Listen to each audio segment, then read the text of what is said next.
Oxford, England. For over 1,000 years, this city has stood at the crossroads of power, knowledge, and rebellion.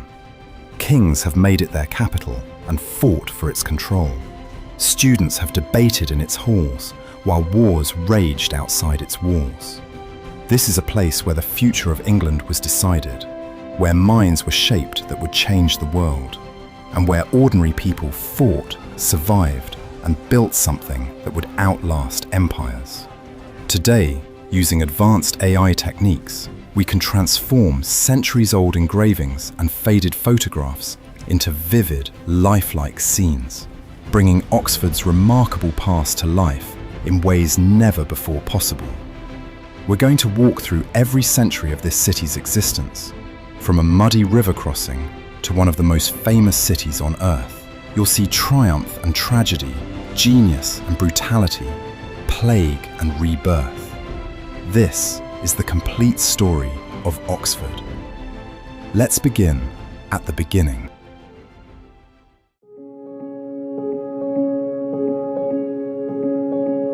Not many people know this, but Oxford's story actually begins before the Saxons. Archaeological evidence reveals a small Roman settlement here, including a kiln and pottery workshops. In 2003, excavations unearthed a Roman pot dating to around 100 AD, proof that people were living and working on this site nearly 2,000 years ago. But the Romans never built anything significant here. They came, they made their pottery, and they left. The real story of Oxford begins with the Saxons. The name Oxford means exactly what you think, a ford where oxen crossed. Around the 8th century, Saxon settlers needed a way to get their livestock across the Thames, and they find a shallow point near where two rivers meet, the Thames, known locally as the Isis, and the Cherwell, close to what's now Folly Bridge. It's practical, nothing more. A few houses appear, then a few more. The place becomes known as Oxen Forda in the Saxon tongue. But Oxford's spiritual foundation comes from a Saxon princess named Friedzweid. According to legend, around 727 AD, Friedzweid is a young noblewoman who refuses marriage to a local king, choosing instead to dedicate her life to God. She establishes a small monastery here, building a church on the site where Christ Church Cathedral stands today. Whether all the legends about her are true doesn't really matter. What matters is that her church becomes Oxford's first significant religious building, and Friedzweid herself becomes the city's patron saint. The priory she founds will stand for centuries. By 911, things start to get serious. England is being carved up by Viking invaders, and Edward the Elder, King of Wessex, recognizes that this river crossing has strategic value. He builds fortifications here, transforming a simple ford into a fortified town. Oxford becomes part of a defensive network, protecting Wessex from Danish attack. The town sits on the border between Saxon and Viking territory, and that tension defines its early years. In 1002, something horrific happens. King Ethelred the Unready orders what becomes known as the St. Brice's Day Massacre. On November 13th, Saxons across England are commanded to kill all Danish settlers in their midst.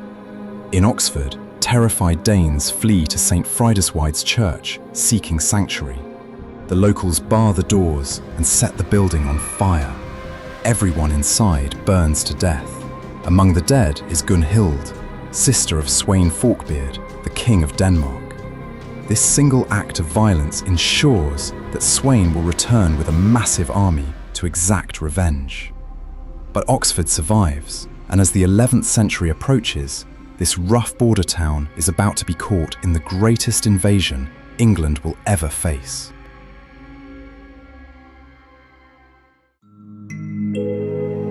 "1066 arrives, and with it, William the Conqueror. Oxford submits to William without a fight, but submission doesn't mean trust. Within 2 years, William orders the construction of Oxford Castle, a massive stone fortress designed to intimidate the population and control the surrounding territory. Robert D'Oyley, one of William's most trusted knights, oversees the building. The message is clear. Norman power is here to stay. The castle includes St. George's Tower, which still stands today. It's not ornamental, it's a weapon, a symbol of occupation in stone. The Normans confiscate Saxon properties, redistribute land, and impose their language and laws on a resentful population. But something unexpected begins to grow in Oxford's shadow. By the early 12th century, scholars start gathering here. No one knows exactly when formal teaching begins, but by the 1120s, there are documented lectures taking place. Why Oxford? Partly because it's centrally located, partly because it sits at a crossroads, and partly because the church is powerful here. In 1133, Osney Abbey is founded just outside the town, adding to Oxford's growing reputation as a centre of religious learning. Then, civil war. In 1141, England tears itself apart in a conflict known as the Anarchy, fought between Empress Matilda and King Stephen over who should rule. Oxford becomes a battleground. Matilda seizes Oxford Castle and holds it against Stephen's forces. He lays siege to the castle in the winter of 1142.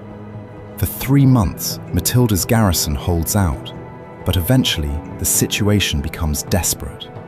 On a December night, with the Thames frozen solid, Matilda and 3 of her knights escape by dressing in white cloaks to blend with the snow. They slip across the frozen river and flee to Wallingford. It's one of the most dramatic escapes in medieval English history, and it happens right here. The next day, Oxford Castle surrenders to Stephen. He takes control of the city, but Matilda herself has slipped through his fingers. The war drags on for another 11 years in a bitter stalemate. Neither side strong enough to defeat the other. Eventually, exhausted by endless fighting, they reach a compromise. Stephen keeps the throne for his lifetime, but Matilda's son, Henry, will inherit it when Stephen dies. Matilda came within a sword's edge of the English crown, but it wasn't to be.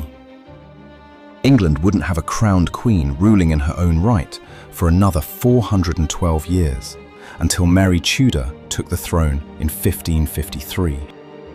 But even during those years of chaos and siege, scholars had kept coming to Oxford, and now, with peace restored, their numbers swell.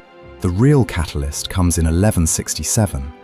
Henry II, furious with France, bans English students from attending the University of Paris. They need somewhere to go, and many choose Oxford. The trickle of scholars becomes a flood. Informal teaching arrangements solidify into something more permanent. Oxford is becoming a university town, though no one uses that word yet. By the late 12th century, Oxford has survived conquest, massacre, siege, and escape, but its most important transformation is only beginning.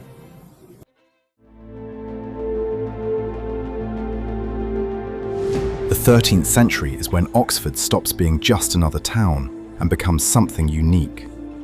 Students and scholars are everywhere now, living in lodging houses, attending lectures in rented rooms, and frequently getting into violent brawls with locals. Town and gown tensions run deep. In 1209, a scholar kills a local woman. The townspeople, enraged, hang 2 of his innocent colleagues in retaliation. In protest, many scholars pack up and leave Oxford entirely. Some go to Cambridge, where they establish a rival university. It's a split that will define English academia forever. Oxford's first colleges appear during this century. University College, Balliol, and Merton all claim to be the oldest, each founded in the 1260s and 1270s. These are a new model for education, self-governing communities of scholars with their own rules, their own finances, and their own endowments. The idea is revolutionary. Learning supported by permanent institutions rather than the whims of individual teachers. But Oxford isn't peaceful. In 1248, there's a riot so severe that the university suspends operations entirely. Scholars and townspeople clash repeatedly throughout the century. the violence reflects deeper resentments. Students are often exempt from local laws. They drive up rents. They're rowdy and arrogant.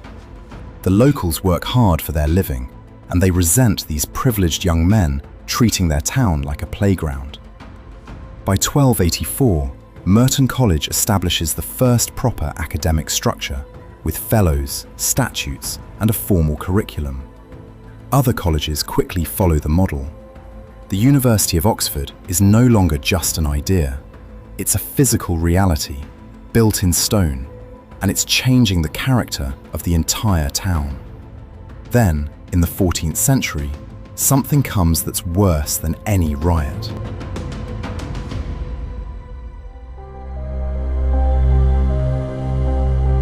The 14th century is a time when you definitely wouldn't have wanted to live in Oxford. First, in 1348, the Black Death reaches England. By 1349, it's in Oxford. The plague kills indiscriminately. Scholars, townspeople, monks, merchants. No one is safe. Estimates suggest that between a third and half of Oxford's population dies within months. Entire households are wiped out. Bodies pile up faster than they can be buried. The university nearly collapses from lack of students and teachers. Then, only a few years later, disease turns into violence. February 10th, 1355, St. Scholastica's Day. Two students drinking at the Swindlestock Tavern complain about the quality of the wine. The landlord argues back. Insults fly, then punches, then the students throw their drinks in his face. The situation spirals out of control. For 3 days, Oxford descends into chaos. Townspeople attack scholars with swords and bows. Scholars fight back with whatever they can find. By the time the violence ends, 63 students and 30 townspeople are dead. The aftermath is brutal. King Edward III sides with the university. As punishment, Oxford's mayor and council are forced to attend a mass every year for the dead scholars and pay annual penance. This humiliating ritual continues for 470 years. But Oxford rebuilds. New colleges rise from the ashes. New College is founded in 1379 with a revolutionary architectural plan, and All Souls College follows in 1438, specifically to pray for those killed in the 100 Years' War. The 15th century brings relative stability, but the 16th century brings religious upheaval. Henry VIII breaks with Rome in 1534, and Oxford, so deeply connected to the Catholic Church, is thrown into turmoil. Monasteries are dissolved, relics are destroyed, and scholars are forced to choose sides.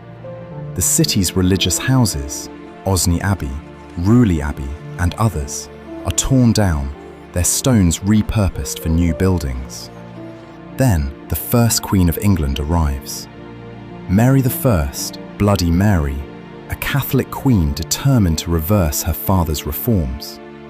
In 1555 and 1556, Oxford becomes the site of some of the most infamous executions in English history. 3 men, Thomas Cranmer, the literal Archbishop of Canterbury, Bishop Hugh Latimer, and Bishop Nicholas Ridley, are burned at the stake for heresy in what is now Broad Street. Their deaths are meant to terrify, but instead they inspire. A memorial, the Martyrs' Memorial, will later be erected on the spot where Protestant England remembers its dead. Oxford has survived plague and riot, but now it must survive the violent swings of religious reformation, and the next century will test it like never before.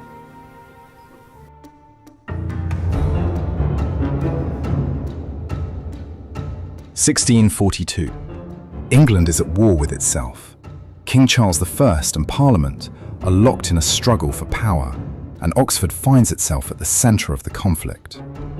Charles chooses Oxford as his capital after being driven from London. For 4 years, from 1642 to 1646, Oxford is a royalist stronghold. The king and his court take up residence in Christchurch. Colleges are turned into barracks, ammunition stores, and weapon workshops. The city's beautiful quadrangles echo with the sounds of drilling soldiers and cannon fire. Life in Civil War Oxford is hard. Food is scarce, disease spreads, and the constant threat of siege hangs over everyone. Parliamentarian forces surround the city multiple times, cutting off supply lines. Students continue their studies as best they can, but many abandon their books to fight. In 1646, the war turns decisively against the king. Oxford is besieged one final time, and Charles, realizing the situation is hopeless, disguises himself as a servant and flees the city under cover of darkness. Oxford surrenders shortly afterward. Parliament's troops march in, and the royalist dream dies.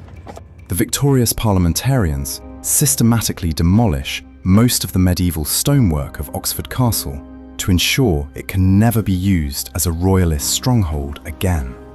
Only St. George's Tower is spared. It's needed as the county prison. The Norman motte, the great earthen mound built in the 1070s, still stands in Oxford today. The restoration of Charles II in 1660 brings Oxford back into royal favour. The king remembers the city's loyalty, and he pours money into building projects. The Sheldonian Theatre, designed by a young Christopher Wren in 1664, is a masterpiece of the era. It's one of Wren's first major works, and it shows the confidence of a city emerging from trauma. Then, in 1681, Charles calls a parliament in Oxford to avoid London's hostile crowds. It meets in the Convocation House and lasts just a week before Charles dissolves it. It's the last time an English parliament meets outside London. Oxford ends the 17th century scarred but intact, its university stronger than ever, and as a new century dawns, the city is about to enter its golden age.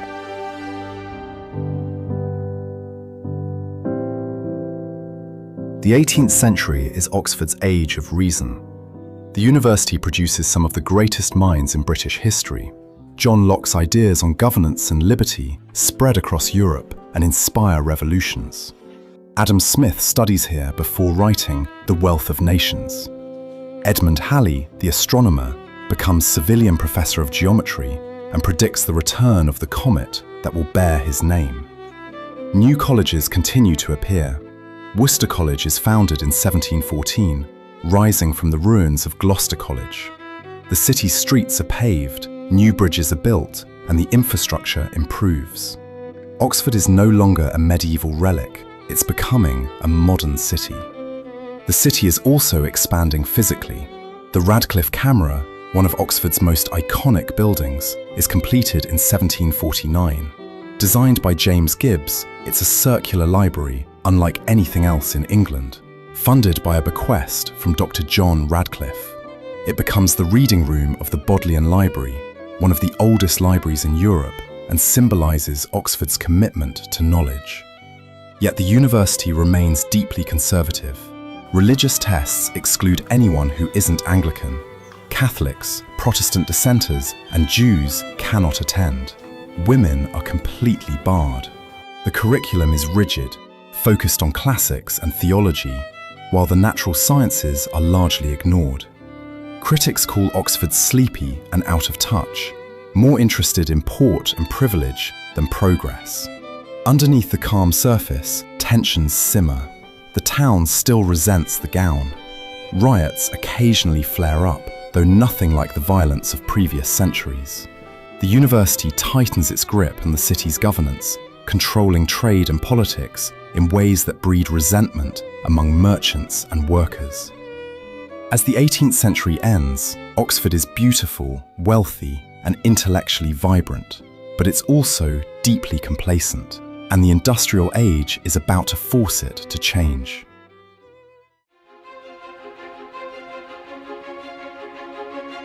The 19th century transforms Oxford from a medieval university town into an industrial city. The Oxford Canal opens in 1790, connecting Oxford to the National Waterway network. Coal, iron, and manufactured goods flow in. Agricultural produce flows out. Trade booms. Then, in 1844, the Great Western Railway arrives.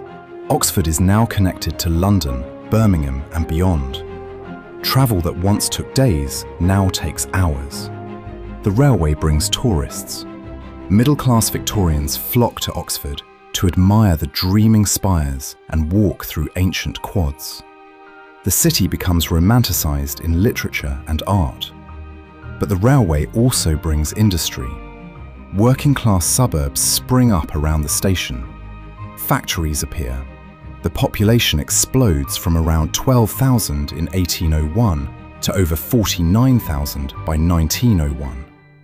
The university undergoes its own revolution. In 1854, Parliament forces Oxford to open its doors wider.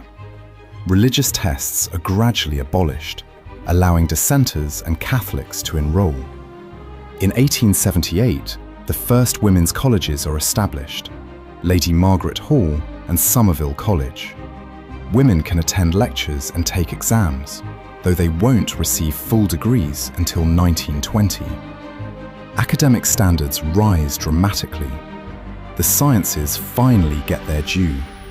The University Museum of Natural History opens in 1860, a Gothic Revival masterpiece housing Britain's growing scientific collections. The Oxford Movement, a religious revival led by John Henry Newman, shakes the Church of England to its core. Churches are decorated again with stained glass and ornate altars. And remarkably, they help restore Christmas itself. Since Oliver Cromwell banned Christmas in the 1650s, the holiday had been muted, almost forgotten. The Tractarians bring it back. Church decorations, special musical services, charity events for the poor. By the 1870s, the Victorian Christmas we recognise today is in full bloom, thanks in part to Oxford. In 1896, something revolutionary happens. William Morris, not the famous designer but a local businessman, founds Morris Motors in a garage in Longwall Street. He starts by making bicycles, then motorcycles, then cars. It's a tiny operation at first, but it will grow into one of Britain's major automobile manufacturers and transform Oxford's economy forever.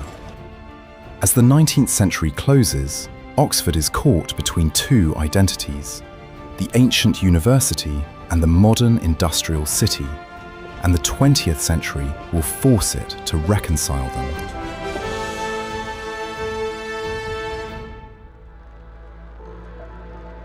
When World War I breaks out in 1914, Oxford throws itself into the war effort. The university empties as students and dons enlist. The colleges are turned into hospitals and officer training facilities. Over 14,000 Oxford alumni serve in the war, and more than 2,700 are killed.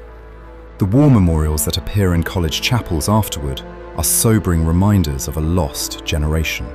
William Morris's young car company, barely a year old, immediately stops production and transforms into a munitions factory. The Cowley Works become part of the trench warfare department, producing 50,000 naval mine sinkers and Stokes trench mortars. The assembly lines that once built civilian cars now build weapons of war. After the war, Morris Motors explodes. By the 1920s, it's producing thousands of cars annually. The Morris Oxford, Morris Minor, and later the Mini become icons of British motoring. Cowley becomes a working-class industrial district, a stark contrast to the university's ancient streets. Thousands of workers flood into Oxford for factory jobs. The population surges, housing estates spring up. The city's economy diversifies beyond the university for the first time in centuries. But not everyone is happy about it. The private developers build walls. By 1934, 9-foot-high brick barriers topped with revolving spikes are built, cutting right through streets and physically separating the council estate from the private homes. Residents of the Cutslow estate wake up one morning to find their routes blocked. their access to shops and schools suddenly longer, their very existence declared inferior. The outrage was immediate. Protests erupted. The Oxford Mail ran blistering editorials. Working-class groups organised demonstrations. But the walls stayed up. For 25 years, the barriers stand, a physical monument to class division. Finally, in 1959, after years of campaigning, the walls come down. Bulldozers reduce them to rubble. Even today, walk through Oxford and you'll pass from cobblestoned college quadrangles to working-class neighbourhoods in 5 minutes. Two worlds, still not quite touching. Meanwhile, as Oxford was grappling with its divisions, another kind of creation was underway, and it all starts in a pub called the Eagle and Child. Every Tuesday morning, starting in the 1930s, a group calling themselves the Inklings meets to drink beer and read unfinished manuscripts aloud. Two World War I veterans, J.R.R. Tolkien and C.S. Lewis, both damaged by the trenches, both searching for meaning in a mechanized age, are busy creating mythologies that will redefine fantasy literature forever. The Lord of the Rings, the Chronicles of Narnia, the Screwtape Letters, all of them drafted, debated and refined in Oxford pubs and college rooms. When World War II begins in 1939, Oxford is terrified of bombing. The government considers evacuating the university. Blackout curtains go up, air raid shelters are dug, and the city prepares for the worst. The Morris Works shifts to war production again, building tanks, munitions, and aircraft parts. Women fill the factory floors as men go to fight. Oxford becomes a centre for code-breaking and secret intelligence work, with academics recruited into government service. And in a laboratory at the Dunn School of Pathology, two scientists are racing against time on a project that will save many more lives. Howard Florey and Ernst Chain are working to purify and mass-produce penicillin. Alexander Fleming discovered the mould in London, but it was Oxford that figured out how to turn it into medicine. By 1942, they've succeeded. Penicillin becomes the wonder drug of the war, saving countless soldiers from infections that would have killed them in previous conflicts. It's one of the most important medical breakthroughs in human history, and it happens in Oxford. Miraculously, Oxford is largely spared in World War II. Hitler reportedly orders his Luftwaffe to avoid bombing the city because he intends to make it his capital of occupied Britain. Whether this is true or propaganda is debated, but the fact remains. While Coventry, London and Birmingham are devastated, Oxford survives almost unscathed. Then, on May 6, 1954, something remarkable happens at Oxford's Iffley Road track. Roger Bannister, a medical student at the university, runs a mile in 3 minutes and 59.4 seconds. It's the first time in recorded history that anyone has broken the 4-minute barrier. The achievement captures the world's imagination and proves that human limits are often just assumptions waiting to be shattered. The university admits more students than ever before, including increasing numbers of women and international students. In 1974, the first 5 men's colleges finally admit women, breaking centuries of tradition. Meanwhile, Morris Motors had merged with Austin to form the British Motor Corporation, then becomes part of British Leyland in 1968. The company struggles through strikes, poor management, and competition from foreign car makers. By the 1980s, British Leyland collapses. The Cowley plant survives under new ownership, eventually becoming part of BMW and producing the reborn Mini. But the glory days of British car manufacturing are over. The next question is, how does Oxford fare in the modern times? Today, Oxford is a city of about 165,000 people, and the university remains its heart. 39 colleges now operate, educating around 25,000 students from across the globe. Oxford consistently ranks as one of the top 3 universities worldwide. Its alumni include 28 British Prime Ministers, over 70 Nobel Prize winners, and countless other professionals. Stephen Hawking, Oscar Wilde, Hugh Grant, Bill Clinton, Emma Watson, the list goes on and on. The city's economy has transformed yet again. The car plant in Cowley still operates, now owned by BMW and producing the Mini. But Oxford's real growth is in technology, pharmaceuticals, and research. The COVID-19 pandemic puts Oxford on the global stage in 2020. Scientists at the university, working with AstraZeneca, developed one of the first effective vaccines. The Oxford AstraZeneca vaccine is distributed to billions of people worldwide, saving countless lives. But modern Oxford faces challenges. Housing is extortionately expensive, pushing out working-class families. Traffic is a nightmare. The city struggles to balance tourism, which brings millions of visitors annually, with the needs of residents. Town and gown tensions persist in new forms. Disputes over university's enormous wealth, while local services are underfunded.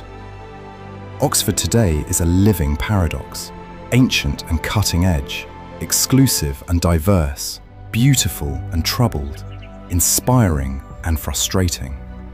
And it continues to shape the world in ways both profound and subtle. From a muddy ford where oxen crossed a river to one of the most famous cities on earth, Oxford's story is one of survival, reinvention, and relentless forward motion. Oxford's history is messy, contradictory, and deeply human. Much like any other city, it's not perfect and never has been. But as this video has shown, Oxford has so much to be proud about and will continue to forge the world's greatest minds for decades to come. If you've enjoyed this journey through Oxford's complete history, please like this video and subscribe to the channel for more deep dives into the cities that shaped the world. And as always, we'll see you in the past.